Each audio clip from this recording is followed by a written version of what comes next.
পশ্চিমের দিকের কয়েকটা জেলা, যেমন পুরুলিয়া, বাঁকুড়া, ঝাড়গ্রাম, পশ্চিম মেদিনীপুর এবং পশ্চিম বর্ধমান। এই জেলাগুলোই দু এক জায়গায় বৃষ্টিপাতের সম্ভাবনা রয়েছে স্থানীয়ভাবে 15 তারিখে। 16 থেকে 17 তারিখের মধ্যে বৃষ্টিপাতের সম্ভাবনা কিছুটা বাড়ছে। বিক্ষিপ্তভাবে বৃষ্টিপাতের সম্ভাবনা রয়েছে দক্ষিণবঙ্গের জেলাগুলো, বিশেষ করে সম্ভাবনা বেশি পশ্চিমের জেলাগুলো, যেমন পুরুলিয়া, বাঁকুড়া, পূর্ব পশ্চিম বর্ধমান, বীরভূম, ঝাড়গ্রাম, পশ্চিম মেদিনীপুর।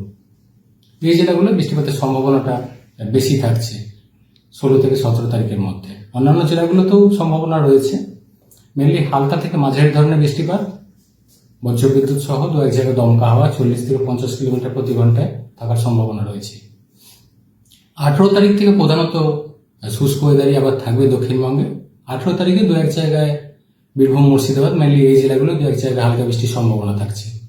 এছাড়া 18 তারিখ থেকে পরবর্তী কিছুদিন দক্ষিণবঙ্গে প্রধানত শুষ্ক ওয়েদার থাকবে। আবার কলকাতা পার্শ্ববর্তী অঞ্চলের জন্য মেনলি 16 থেকে 17 তারিখের মধ্যে কিছুটা সম্ভাবনা রয়েছে বৃষ্টিপাতের কলকাতা পার্শ্ববর্তী অঞ্চলের জন্য।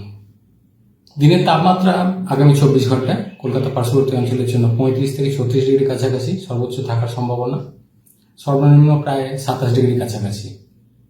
এবং তাপমাত্রার কাছাকাছি কন্টিনিউ করবে আগামী এক সপ্তাহ। শুধু 17 তারিখ নাগাদ হয়তো সাময়িকভাবে একটু কমতে পারে। এছাড়া কলকাতা পার্শ্ববর্তী অঞ্চলের জন্য মেনলি 35 থেকে 36 ডিগ্রি কাছাকাছি বেশিরভাগ পিরিয়ডটাই আগামী এক সপ্তাহ কন্টিনিউ করবে টেম্পারেচার। 15 তারিখ থেকে উত্তরবঙ্গের উত্তরের জেলাগুলো কিছুটা সম্ভাবনা বাড়ছে, বিক্ষিপ্তভাবে বৃষ্টিপাতের সম্ভাবনা থাকবে 15 তারিখ থেকে পরবর্তী কিছুদিন। উত্তরের 5টা জেলা অর্থাৎ দার্জিলিং, কালিম্পং, জলপাইগুড়ি, কোচবিহার, আলিপুরদুয়ার এই জেলাগুলো। এছাড়া মালদা, 2 দিনাজপুরেও কিছুটা সম্ভাবনা থাকছে 15 থেকে 18 তারিখের মধ্যে স্থানীয়ভাবে বৃষ্টিপাতের। 15 তারিখ দক্ষিণবঙ্গের পশ্চিমের জেলাগুলো, যেমন পুরুলিয়া, বাঁকুড়া, ঝাড়গ্রাম, পশ্চিম মেদিনীপুর, পশ্চিম বর্ধমান, এই জেলাগুলোই দু এক জায়গায় স্থানীয়ভাবে বৃষ্টিপাতের সম্ভাবনা রয়েছে।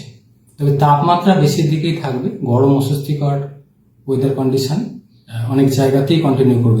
যে বৃষ্টিপাতের কথা বলা হচ্ছে মেনলি 15 তারিখে যেটা বলা হচ্ছে মেনলি স্থানীয়ভাবে জলীয় বাষ্পের প্রবেশ বেশি রয়েছে, এবং সেই সাথে 16 থেকে 17 তারিখের মধ্যে মেনলি বৃষ্টিপাতের সম্ভাবনা বাড়ছে দক্ষিণবঙ্গে। প্রধানত বিক্ষিপ্তভাবে বৃষ্টিপাত সম্ভাবনা বেশি পশ্চিমের জেলাগুলি। মেনলি জলীয় বাষ্পের প্রবেশ এই সময় বেশি থাকবে দক্ষিণবঙ্গের জন্য, এবং সেই সাথে একটা নিম্নচাপ অক্ষরেখা বা ঘূর্ণাবর্ত দক্ষিণবঙ্গ ও পার্শ্ববর্তী অঞ্চলের কাছাকাছি তৈরি হওয়ার সম্ভাবনা রয়েছে। এটা 16 থেকে 17 তারিখের মধ্যে যেটা সম্ভাবনা বেশি। অলরেডি আজকেও রয়েছে একটা ঘূর্ণাবর্ত রয়েছে, কিন্তু এটার প্রভাব খুব বেশি আজকে থাকবে না। পরবর্তী সময় যেটা 16 থেকে 17 তারিখের মধ্যে সম্ভাবনাটা বাড়ছে।